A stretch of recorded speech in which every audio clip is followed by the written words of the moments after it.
everybody, this is VG Logic, and today we're going to be having a little look at Sabrina the Teenage Witch, A Twitch in Time on the PlayStation. This game came out for the console in February 2001 and was developed and published by Berkeley Systems Incorporated, who I honestly don't know anything about. Now, aside playing the game, I do a little bit of research before I make videos like this, but honestly, there's very little online for this one, aside an IGN user score of 4.7, which isn't unfair. It goes without saying, this game is based on characters from the TV show, and with this one they chose to focus solely on Sabrina, obviously, and Salem the cat.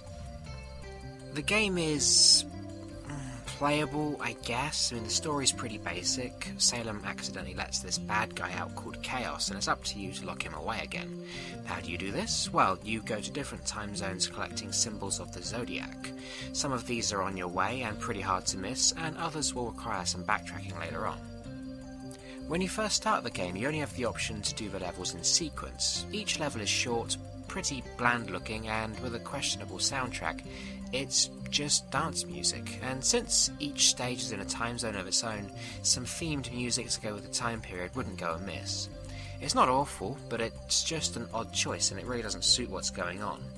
The time zones in question are prehistoric, ancient Egypt, feudal Japan, and the Wild West.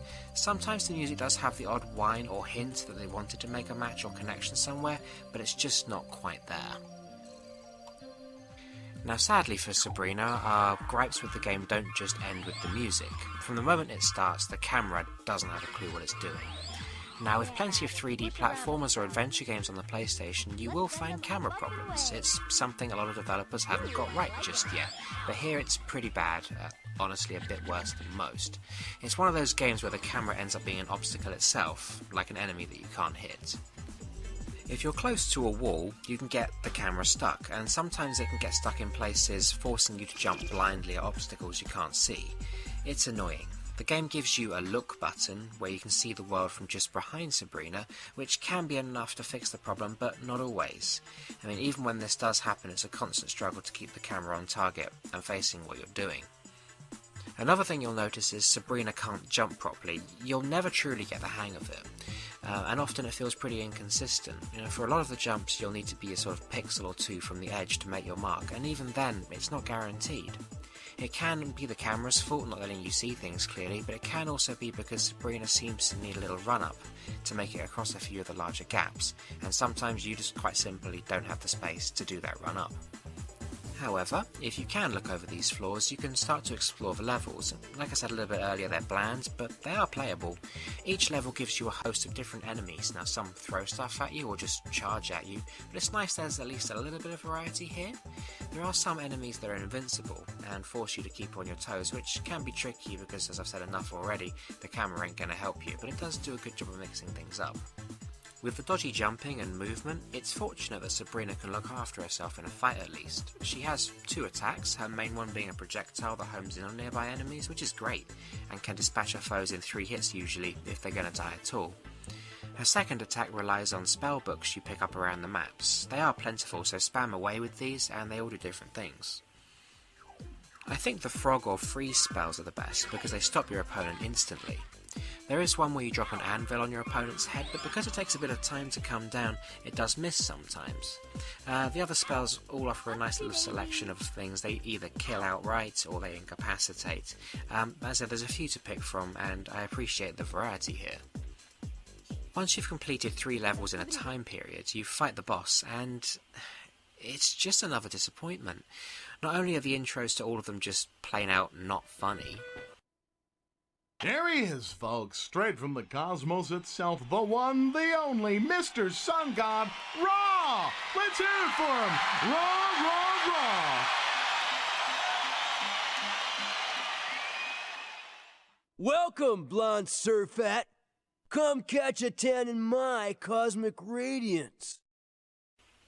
But the bosses all do the same thing, and you can kill them all the same way. I mean, look at this. They spawn something, you run away, you hit the boss, and you repeat. And all the bosses follow this same pattern, the only difference being what things they spawn to attack you. It just feels lazy. You know something, all I've done more or less is complain about this game's shortcomings, so you may be asking, why did I keep playing? I think I know. I mean, after each level you get a percentage completion rating, and level to level it went up pretty fast. It is quite a short game, and after a while I really wanted that 100%, and I guess that was enough to keep going.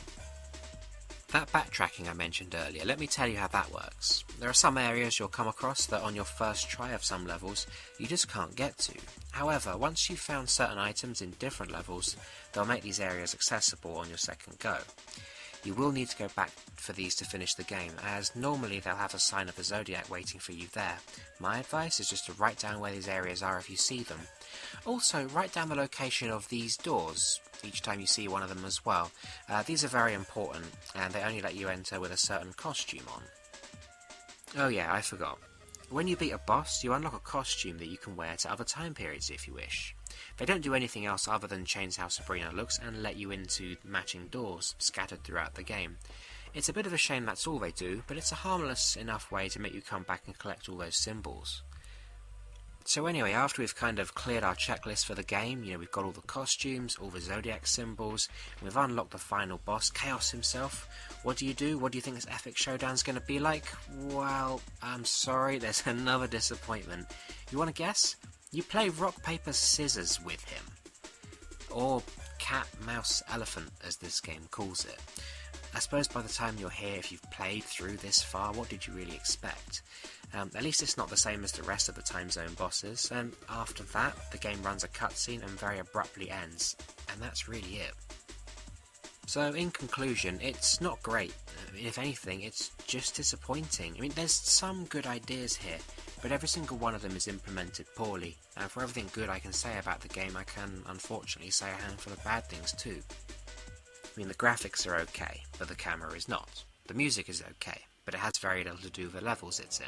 The spells are good, but they all do pretty much the same thing. The enemy variety is nice, but the bosses, even the end boss, are absolutely terrible. If you asked me to pick a game that's absolutely down the middle average, I reckon this would be a fair pick. It's not absolutely unplayably bad, but it's definitely not good. And would I recommend you play it? No, probably not.